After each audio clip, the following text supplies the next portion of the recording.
every single day, we wake up with a choice that seems small in the moment but can change everything. This is the story of John and how one simple decision transformed his entire life. John was 26 years old, living in a small apartment with his elderly parents. He was their only child, their only hope. His father, once a strong and vibrant man, now sat in a wheelchair, his body weakened by illness. His mother, despite her age, took on temp jobs whenever she could find them, her hands still working, still fighting. But the medications his father needed were expensive, painfully expensive, and they were a burden that pressed down on the family like a weight that never lifted. John worked as a security guard at a downtown office building. Every morning he put on his uniform, pin on his badge, and stand at his post. The pay was low, too low, barely enough to cover rent, food, and a fraction of his father's medical expenses. He'd watch them pass by every day.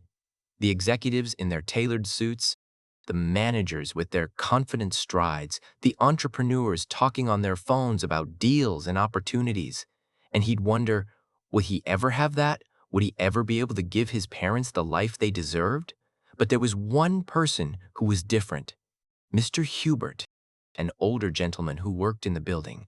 Every single morning, without fail, he'd stop and greet John. Not just a nod, not just a quick hello, a real greeting, with warmth, with respect. Mr. Hubert saw John, really saw him, not just a uniform, but a human being.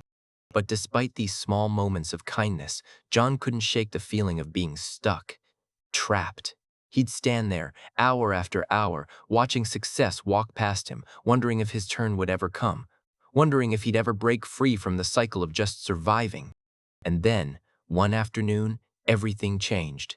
His phone rang. It was his mother. Her voice was shaking. John rushed to the hospital, his heart pounding. His father had fallen. The injury required immediate treatment. Surgery, more medications. The doctor handed him the estimate. The number on that paper felt like a punch to the chest. How? How could they possibly afford this? The burden just got heavier. The mountain just got steeper. That night, sitting in that cold hospital waiting room, John made a promise to himself. He didn't know how, he didn't know when. But somehow, some way, he was going to change things. He had to. The next day at work, John stood at his post, but his mind was somewhere else. His worry was written all over his face. Mr. Hubert noticed immediately.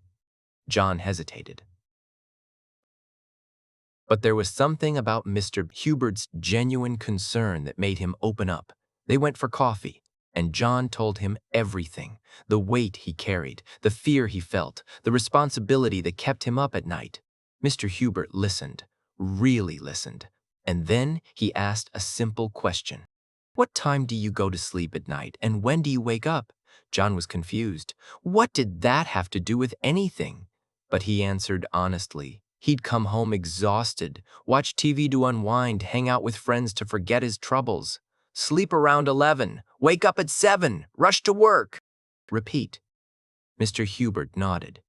And then he said something that John would never forget. Wake up at 5 a.m. John almost laughed. 5 in the morning? He was already exhausted. He needed his sleep.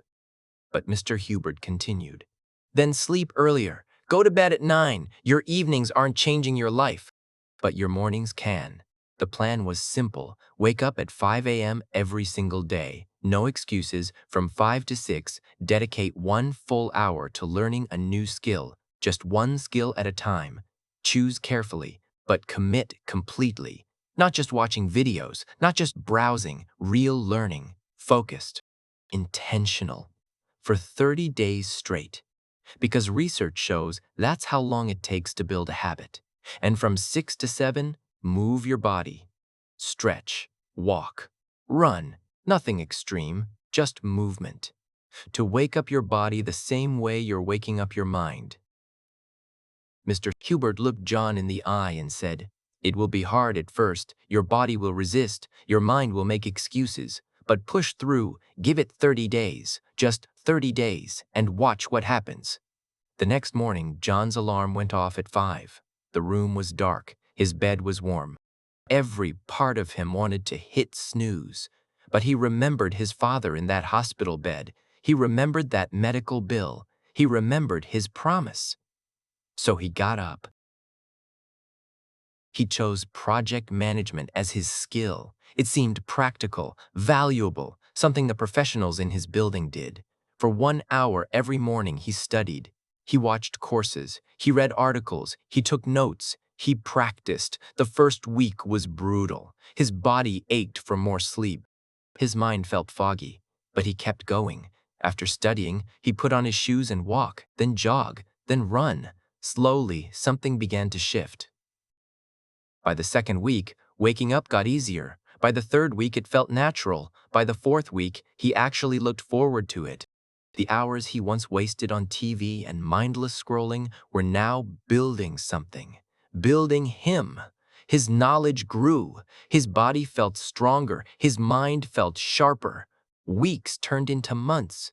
John kept learning. He earned certifications in project management.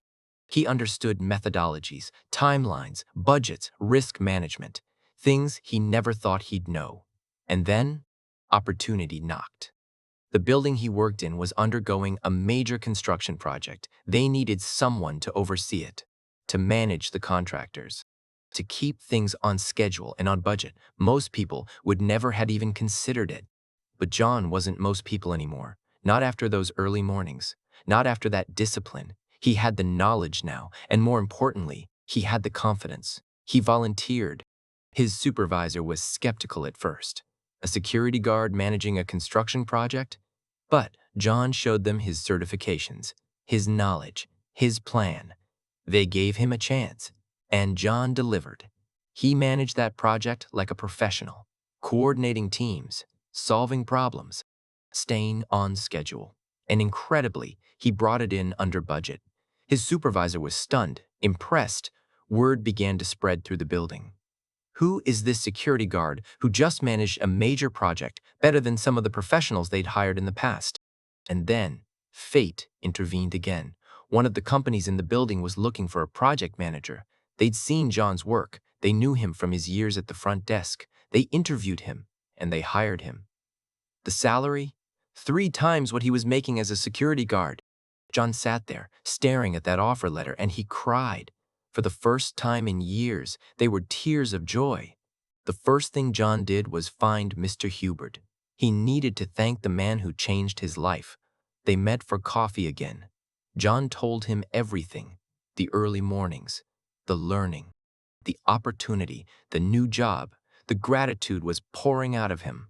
But Mr. Hubert just smiled and said one thing: keep following the 5 a.m. rule. This is just the beginning. And John did. He kept waking up at 5. He kept learning. He kept growing. With his new income, he moved his parents to a better home, a place with more light, more space, more comfort. His father's treatment was no longer a burden, no longer a source of stress and sleepless nights. For the first time, John could provide, really provide. The daily workouts transformed him too. He felt energized, alive, confident in ways he never had been before. And that confidence attracted someone special into his life, an incredible woman who saw in John what he'd finally learned to see in himself, someone worthy of success, worthy of love. They married soon after. His parents, healthy and happy, were there to see their son not just survive, but truly thrive. John's life transformed in less than a year.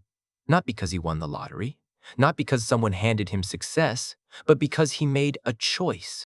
A simple choice to wake up 2 hours earlier and invest in himself. 1 hour to learn, 1 hour to move, every single day, for 30 days, then 60, then forever. The question isn't whether you have time. We all have the same 24 hours. The question is, what are you willing to sacrifice for the life you want? A little bit of sleep, a little bit of comfort, a few hours of mindless entertainment? What could your life look like in 1 year if you started tomorrow? What skill could you master? What doors could open? What burden could you lift? The 5 a.m. rule didn't give John a shortcut. It gave him something better. It gave him discipline. It gave him knowledge. It gave him the power to change his own life. So set your alarm. Choose your skill. And tomorrow morning, when it goes off and everything in you wants to stay in bed, remember, John, remember that the life you dream of is waiting for you. But it starts before the sun comes up.